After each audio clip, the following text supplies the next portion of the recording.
Okay, y'all. I am here today to tell you a little bit about a mission that is very close to my heart.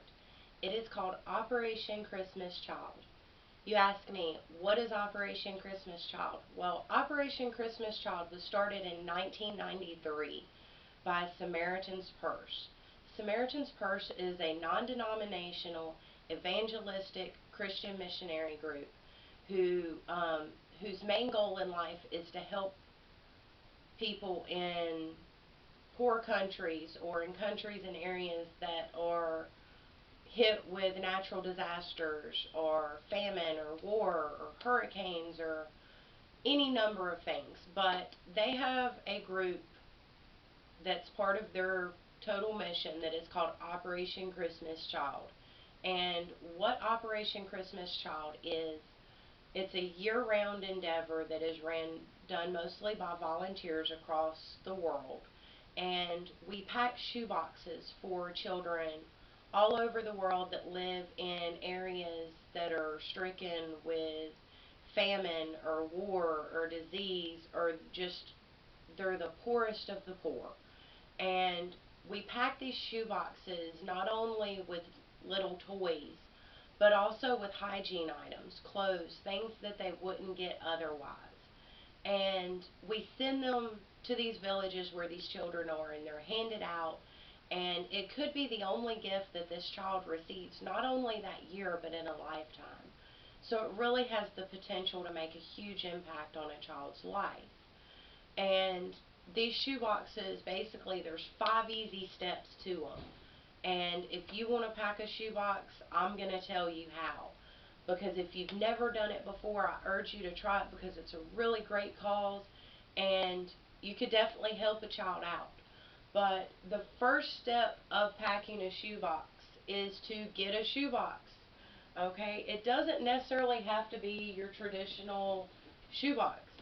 You can also order these type of shoeboxes from Samaritan's Purse website. You can also use a plastic storage container that has a lid, but make sure that it locks securely. Um, Once you have selected your shoebox, the next thing and the most important thing, in my opinion, and it's also something that you need to continue to do throughout the 4 other steps, is to pray for this child.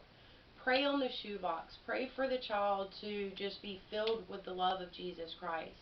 Pray for the child that any needs that they have be met. Pray for the child that they be filled with love and compassion, and that they remember this and they want to know more about this God who we are telling them about. And just pray that they're filled with the love of Jesus Christ. Pray that they're saved. Pray that they come to know Him better and continue to have a loving relationship with Him that always grows.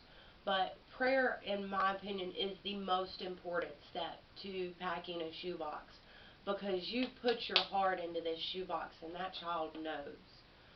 So that is a very important step. The next step is you need to take and decide, are you packing a shoebox for a boy or are you packing for a girl?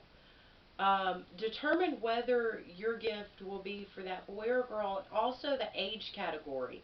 Are you packing for a 2 to 4 year old, a 5 to 9 year old, or a 10 or 14-year old? Once you've decided on that, you can print out the appropriate boy or girl label by downloading the artwork from the Samaritan's Purse website. Or if you're packing with a group, they probably already have your labels. But mark the correct age category on the label and tape that label to the top of your box.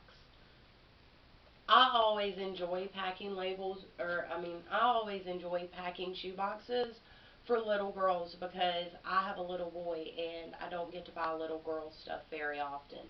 The third step that I need to tell you about is to fill your shoebox with a variety of gifts. Now, some of the gifts that I suggest are maybe stuffed animals. Also, Matchbox cars are great. Composition books are definitely a very important shoebox necessity for school-age children. I actually watched a video one time of a girl who only had one composition book, and she wrote in it with a pencil, and she would go back and erase everything after she got done writing with it so she could write in it again. That way she was still allowed to go to school. So composition books, coloring books, crayons, hats, um, dolls, any number of things. There's lots of things that you can put in there. Hair bows, different soaps, hairbrush, hygiene items like that. Also, little girls love necklaces. It's something they don't get often.